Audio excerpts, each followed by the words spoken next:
Arrêtez l'enregistrement.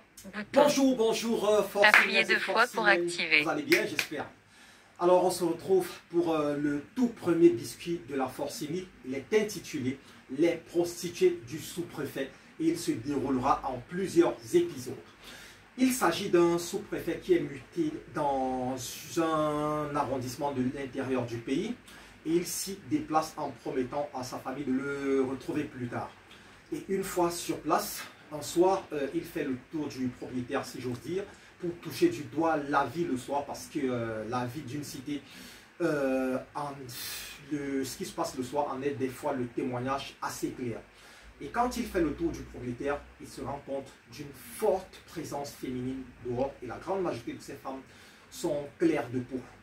Et le lendemain, à une réunion avec le commandant de brigade, il interroge ce dernier sur les raisons d'une aussi grande présence de femmes le soir dehors. Et le commandant avait une certaine malice, une malice provocatrice, mais respectueuse, lui répond Monsieur le sous-préfet, ces femmes sont si nombreuses dehors parce qu'on ne les a pas mises dedans. Donc si elles sont dedans, il n'y en aura plus dehors. Et le sous-préfet comprend en fait que lui doit mettre dedans. Alors, quelques jours après, le sous-préfet se rapproche de son collaborateur, le commandant de brigade, à nouveau, pour lui faire part d'un besoin d'homme. Donc, il lui demande de lui trouver, du fait de sa bonne connaissance du terrain et du milieu, une femme qui pourra lui tenir compagnie jusqu'à ce que sa famille arrive et même au-delà. Et le commandant, exécutant l'ordre de son supérieur, voilà, du chef de terre, fait venir un de ses meilleurs éléments en qui il a une confiance totale et lui recommande de trouver rapidement une compagne pour le sous-préfet qui vient d'arriver. Ils doivent chacun se démarquer par la qualité des services qu'ils proposent au chef pour se faire connaître et peut-être pour bénéficier de promotions dans leur carrière. Et quelques heures de temps après, une très belle femme est au domicile du sous-préfet alors qu'il attendait à son bureau, mais ça c'est une autre histoire. La femme est de teint africain, c'est-à-dire de teint noir, mais très très belle.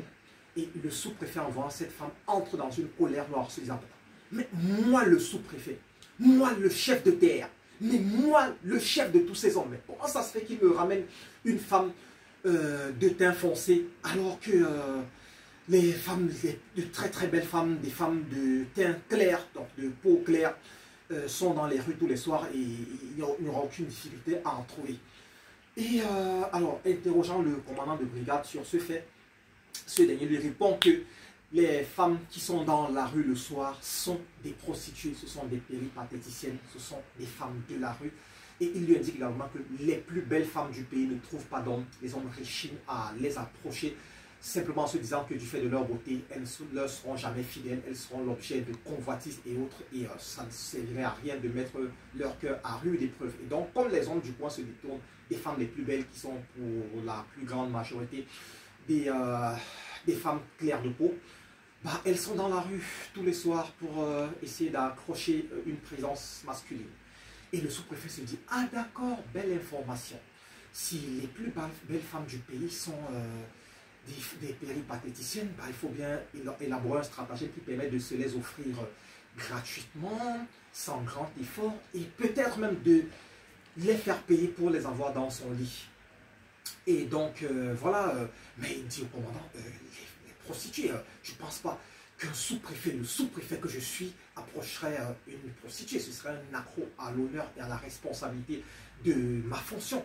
Donc, il va falloir qu'on trouve le moyen que j'en ai, et comme il y en a en grande quantité, que j'en ai une différente chaque soir. Et il recommande au commandant de brigade de lancer une première rafle le lendemain. La suite de l'histoire, vous l'aurez au prochain épisode. Ça ne tardera pas à arriver. Déjà, dégustez celle-ci.